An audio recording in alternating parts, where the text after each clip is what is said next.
আজি ভাৰতীয় জনতা পাৰ্টিৰ নিৰ্বাচনী কমিটিৰ বৈঠক অনুষ্ঠিত হয় আৰু নিৰ্বাচনী কমিটিয়ে প্ৰস্তাৱিত ৰাজ্যসভাৰ তিনিখন আসনৰ বাবে আমি এটা নামৰ পেনেল প্ৰস্তুত কৰোঁ আৰু সেই পেনেলটো অহাকালি কেন্দ্ৰীয় সংসদীয় বোৰ্ডলৈ প্ৰেৰণ কৰিবলৈ আমি ৰাজ্যিক সভাপতি দিলীপ শইকীয়া ডাঙৰীয়াক আমি দায়িত্ব ন্যস্ত কৰোঁ। ইয়াৰ উপৰিও অহা 28 ফেব্ৰুৱাৰীৰ পৰা আমাৰ ভাৰতীয় জনতা পাৰ্টিৰ জন আশীৰ্বাদ যাত্ৰা আৰম্ভ হ'ব। সেই বিষয়ে কোনটো ৰাস্তা দি হ'ব, কেনেকৈ হ'ব, কোন থাকিব, এই বিষয়েও আজি আমাৰ আলোচনা হয় আৰু অহাকালি ৰাজ্যিক সভাপতি দিলীপ শইকীয়া ডাঙৰীয়াই জন আশীৰ্বাদ যাত্ৰাৰ যিটো স্বৰূপ হ'ব সেই স্বৰূপ সম্পৰ্কে আপোনালোকক অৱগত কৰিব। বিশেষকৈ আজি দুটা বিষয় আলোচনা হৈছে, ৰাজ্যসভাৰ বাবে নমিনেশ্যন, দ্বিতীয়টো জন আশীৰ্বাদ যাত্ৰা। বিজেপি কেইবাগৰাকীও বিচাৰিছিলে ৰাজ্য, যদি বিৰোধীয়ে সমূহীয়া প্ৰাৰ্থী দিয়ে তেতিয়াহ'লে আমাৰ প্ৰাৰ্থীগৰাকী কেনেকুৱা হ'ব তাক আমি সিদ্ধান্ত ল'ব লাগিব, আৰু বিৰোধীয়ে যদি সমূহীয়া প্ৰাৰ্থী নিদিয়ে তেতিয়াহ'লেও আমাৰ প্ৰাৰ্থীগৰাকী কেনেকুৱা হ'ব সেই বিষয়েও আমি সিদ্ধান্ত ল'ব লাগিব। গৌৰৱ গগৈয়ে প্ৰকাৰণতে আজি কৈছে যে তেওঁলোকৰ জিকাৰ বা তেওঁলোকে গ্ৰহণ কৰিব পৰা ক্ষমতা নাই, ইতিমধ্যে স্বীকাৰ কৰিছে। যদি কংগ্ৰেছ দলে সমূহীয়া প্ৰাৰ্থী নিদিয়ে তেতিয়াহ'লে আমাৰ চিলেকশ্যনটো ইজি হ'ব, কিন্তু যদি কংগ্ৰেছ দলে সমূহীয়া প্ৰাৰ্থী দিয়ে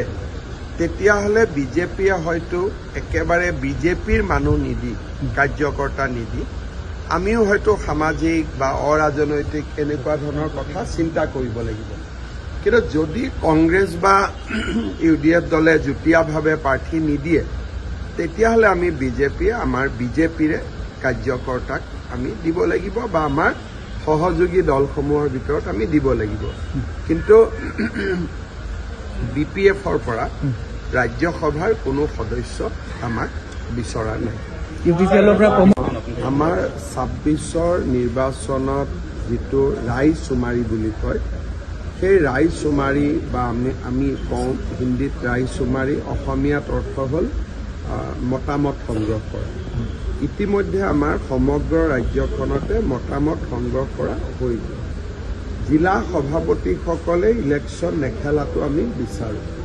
কিন্তু কোনোবা জেগাত আমাৰ 35জন জিলা সভাপতি আছে, কোনোবা জেগাত যদি জিলা সভাপতিজনৰ নাম আহে লগত আৰু বেলেগ তেনেকুৱা প্ৰভাৱী কেণ্ডিডেট নাথাকে তেতিয়াহ'লে এক্সেপশ্যন হ'ব পাৰে। ৰুল হ'ল জিলা সভাপতি বা মণ্ডল সভাপতিয়ে ইলেকশ্যন নেখেলে, কিন্তু পাৰ্লিয়ামেণ্টাৰী বৰ্ডৰ সদায় এটা অধিকাৰ থাকে, কিবা যদি বেলেগ কৰিব খোজে বা সিদ্ধান্তৰ পৰা তেওঁলোকে সিদ্ধান্ত সলনি কৰাৰ কৰ্তৃত্ব তেওঁলোকৰ থাকে। ভূপেন বৰা আৰু সঞ্জু বৰুৱাই কালি যোগদান কৰিব। তাৰ পিছত নৰ্থ লখিমপুৰত এখন যোগদানৰ সভা হ'ব য'ত ভূপেন বৰাৰ ৰাজনৈতিক সতীৰ্থসকলে যোগদান কৰিব। আৰু কালি যদি আৰু কোনোবা লগত দুই এজন আহে, দিলীপ শইকীয়া ডাঙৰীয়াই জানিব, মই যোগদানৰ বিষয়ে একেবাৰে মই খবৰ কৰা নাই যে লগত কোন আহিব কোন নাহিব। বিজেপি পেনেলত এই ৰাজ্যসভাৰ আসনৰ বাবে কিমান নাম উঠিছিল? আমি খুব সম্ভৱ দুটা ছিটৰ বিপৰীতে আমি 10-12টা নাম পঠিয়াম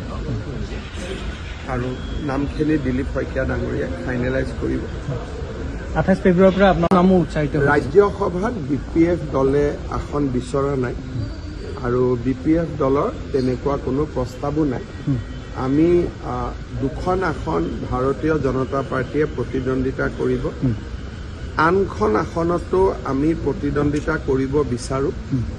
আৰু তাৰ কেনেকুৱা কি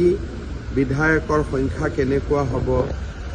কংগ্ৰেছ বা UDFে যুটীয়াভাৱে প্ৰাৰ্থী দিব নেকি, এই গোটেই কথাখিনি চোৱাৰ পিছতহে তৃতীয় ছিটটোৰ আমি কৰিব লাগে বুলি আপোনালোকে নিজেই জানে মই কি কৰি আছো ডেইলি CM ট্ৰিপলে চৰকাৰী চাকৰি যি কৰিব লাগেতো ময়ে কৰি আছো সেইটো সুধিবলগীয়া কি আছে আপোনালোকেতো দেখাই পাই আছে আপোনালোকৰ টিভিত ওলাই আছে ডেইলি কিন্তু পাকিস্তানটোতো পাকিস্তানেই না সেইটো কেনেকে এৰিব প্ৰিয়ংকা গান্ধীক কোৱা হৈছিলে যে এপিছড 2ৰ কথাও CM ছাৰে কৈছে তেখেতে তেতিয়া কৈছে যে পাকিস্তানৰ লিংকটোৰ বাহিৰে গৌৰৱ গগৈ হিমন্ত বিশ্ব শৰ্মা ডাঙৰীয়াক সুধিব লাগে যে উন্নয়নৰ বাবে কি কৰিছে উন্নয়নৰ বাবে কি ভাস্কৰ বৰ্মা সেইটো কালি গুৱাহাটী এয়াৰপৰ্ট যোৰহাট ফ্লাইঅভাৰ এতিয়াতো মানুহে কৈছে উন্নয়নেই নালাগে বুলি কংগ্ৰেছে কৈ আছে উন্নয়নৰ কথাত বিজেপিক নোৱাৰে চাকৰিত নোৱাৰে লোনত নোৱাৰে আইন শৃংখলাত নোৱাৰে শান্তিত নোৱাৰে দুৰ্নীতিত নোৱাৰে টকা নোখোৱাকৈ 1,60,000 অসমত চাকৰি হ'ব পাৰে নেকি এটা তেওঁলোকে আমাক অভিযোগ কৰিব কোনোটো ইছ্যুৱেই নাই তেওঁলোকৰ হাতত কোনটো ইছ্যু আছে কওক আপোনালোকে একোটো ইছ্যু তেওঁলোকৰ হাতত নাই সেইকাৰণে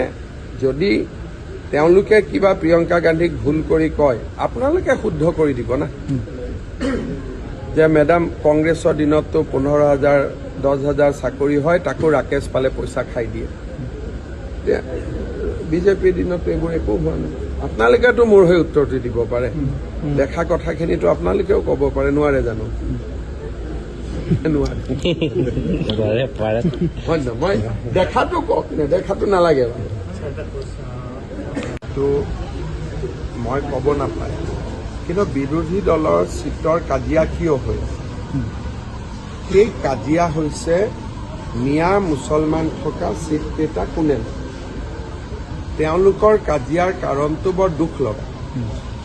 যোৰহাটৰ চিট কোনে ল'ব তাৰ কাৰণে কাজিয়া লগা নাই ডিব্ৰুগড়ৰ চিট কোনে ল'ব তাৰ কাৰণে কাজিয়া লগা নাই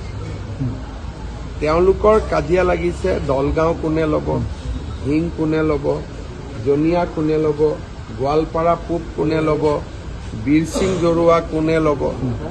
ই কি প্ৰমাণ কৰে যে মই যে আজি ইমান দিন কৈ আছো যে কংগ্ৰেছে হওক অখিল গগৈয়ে হওক তেওঁলোকৰ একমাত্ৰ ইচ্ছা হ'ল মাইনৰিটি চিটত ইলেকশ্যন খেলা আজি কাজিয়াখন কিয় লাগি আছে যোৰহাট শিৱসাগৰৰ কাৰণেতো কাজিয়া লগা নাই তিয়ক মৰিয়নিৰ কাৰণেতো কাজিয়া লগা নাই কাজিয়াটো লাগি আছে বীৰসিং জৰুৱাত কোনে খেলিব দলগাঁৱত কোনে খেলিব হিঙত কোনে খেলিব জনিয়াত কোনে খেলিব গোৱালপাৰা পূবত কোনে খেলিব এইটো আমাৰ বাবে এটা দুখৰ কথা হয়নে নহয় যে তাৰ মানে তেওঁলোকৰ কাজিয়াৰ কাৰণ কি হ'ল মাইনৰিটি চিট তাৰমানে দুইটা দলৰ কাৰণে মাইনৰিটি মানুহখিনি হ'ল ভোট বেংক প্ৰকান্তৰে মই কোৱা কথাখিনিকে তেওঁলোকে স্বীকাৰ কৰিছে নে নাই যে মেজৰিটি মানুহ থকা চিটত আমাৰ ৰাজনীতি নাই আমি মাইনৰিটি থকা চিটতেই ৰাজনীতি কৰিব খোজো এইটোৰে নাম তুষ্টিকৰণৰ ৰাজনীতি হয় নে নহয় এইটোৰে নাম ভোট বেংকৰ ৰাজনীতি হয় নে নহয় এই একে কথাখিনি যদি মই কওঁ তেওঁলোকে আকৌ মোৰ ওপৰত কেছ কৰি দিয়ে কিন্তু কৰিতো এইটো কামেই আছে নহ'লে কাজিয়া কিয় লাগিছে শিৱসাগৰ চিট লৈতো কাজিয়া লগা নাই মৰিয়নি চিট লৈতো কাজিয়া লগা নাই ডিমৌ চিট লৈতো কাজিয়া লগা নাই কাজিয়া লাগি আছে দলগাঁও গোৱালপাৰা ইষ্ট জনিয়া ধিং বীৰসিং জৰুৱা বিন্নাকান্দি এইবিলাক চিট লৈহে কাজিয়া লাগি আছে আপোনালোকে পুৰা কথাখিনি ৰাইজক আপোনালোকে পুৰা কথাটো কোৱা নাই ৰাইজক কৈছে চিটৰ কাজিয়া সেইটো ভুল কাজিয়াটো হৈছে মাইনৰিটি চিটক লৈ সেইটো হ'ল শুদ্ধ অখিল গগৈ ছাৰ কিন্তু ডেডলাইন দিবলগীয়া হৈছে কংগ্ৰেছক এইটোকে কোনো নাই যে মাইনৰিটি চিটকেইটা লৈ তেওঁলোকে কাজিয়া পেচাল কৰি থাকিব এটা ডেডলাইন ওলাব নট ডেডলাইন ওলাব লাষ্টত মিলিও যাব কাৰণ তেওঁলোকৰ চবৰে লক্ষ্যটো সেই 22টা চিটেই না গতিকে লাষ্টত গৈ গৈ গোটেইকেইজন মিলিও যাব বাকী তেওঁলোকৰতো বাকীতো কোনো অপশ্যনো নাই নে আছে কিবা অপশ্যন এইটোৱে কাজিয়া কালি প্ৰিয়ংকা গান্ধী আহি গ'ল ৰাজীৱ ভৱনৰ পৰা এতিয়া খবৰ ভিতৰৰ পৰা খবৰ আহিছে যে গৌৰৱ গগৈক ধমক দি গৈছে ভূপেন বৰা কিয় যাবলৈ দিয়া মই জানাত মোৰ লগত এখন কাগজ আছে কিমান দূৰ সঁচা মিছা মই চাব লাগিব জিতেন্দ্ৰ সিঙে গৌৰৱ গগৈক এখন চিঠি দিছিলে যে 3জন কাৰ্যকৰী সভাপতিৰ মাজত অসমখন সংগঠন কৰাৰ কাৰণে ভগাই দিব লাগে কিন্তু আমাৰ গৌৰৱ গগৈ ডাঙৰীয়াই এই কথাটো আমাৰ জিতেন্দ্ৰ সিঙৰ কথাটো তেওঁ নামানিলে মোৰ হাতত অৰ্ডাৰখন আছে মই দেখুৱাইছোঁ লগত আছে তেওঁলোকে অৰ্ডাৰ দিছিলে যে জাকিৰ চিকদাৰে মানকাছাৰ চাব ধুবুৰী চাব গোৱালপাৰা চাব বঙাইগাঁও চাব বৰপেটা কোকৰাঝাৰ চিৰাং বাক্সা তামোলপুৰ বজালী ওদালগুৰি দৰং ৰজনীনা তিৰ্কীয়ে চাব গোলাঘাট যোৰহাট মাজুলী শিৱসাগৰ চৰাইদেউ ডিব্ৰুগড় তিনিচুকীয়া শোণিতপুৰ ধেমাজি বিশ্বনাথ নৰ্থ লখিমপুৰ আৰু প্ৰদীপ চৰকাৰে চাব Dima Hasao east Karbi Along west Karbi Along Morigaon Nagaon Hojai Guwahati city Kamrup Karimganj Hailakandi Cachar ইয়াৰ কপি কাক দিছিলে PCC president CLP leader AICC MP MLA working president VP DCC BCC চবকে দিলে কিন্তু এই অৰ্ডাৰটো গৌৰৱ গগৈ ডাঙৰীয়াই প্ৰকাশ কৰি নিদিলে তাকে লৈও কালি তেওঁলোকৰ ভিতৰতে প্ৰিয়ংকা গান্ধীৰ উপস্থিতিটো এই বিষয়টো লৈও কাজিয়া পেচাল হৈছে আৰু ৰাতি 3টালৈকে কাজিয়া মিলাওঁতেই সময় যায় আপোনালোকে যে কৈছে 3টালৈকে কাম কৰিছে 3টালৈ কাম কৰা নাছিলে 3টালৈ 2-3খন কাজিয়া মিলাওঁতে তেওঁলোকৰ 3টা বাজি গ'ল নহ'লে এইকেইজন মানুহক লগ কৰোঁতেতো আধা ঘণ্টাতে হৈ যায় সেইটো কাৰণেহে ইমান ৰাতি হ'ল মোৰ বেয়াও লাগিছে যে প্ৰিয়ংকা গান্ধীয়ে ইয়াত আহি পেলাই কাজিয়া মিলাবলগীয়া হৈছে ভাল নালাগে দিয়কচোন প্ৰিয়ংকা গান্ধীক আমি সুধিছিলোঁ যে পাকিস্তানৰ লগত গৌৰৱ গগৈৰ যিটো লিংকৰ কথা সেই প্ৰসংগত তেওঁক সোধোতে তেওঁ কৈছে যে মুখ্যমন্ত্ৰীগৰাকীয়ে এতিয়া যুৱ প্ৰজন্মৰ সংস্থাপনৰ বিষয়ে সোধক আৰু যুৱ প্ৰজন্মই উন্নয়নৰ কাৰণে অসমৰ কাল यूथ कांग्रेस ने AI समिट में जो काम किया ये पूरा भारतवासी को लज्जित किया 80 देशों का रिप्रेजेंटेटिव था और बहुत बड़ा ये सेमिनार थे यूथ कांग्रेस का लोग गंजी उतार के वहाँ में हल्ला सिल्ला किया देश को लज्जित किया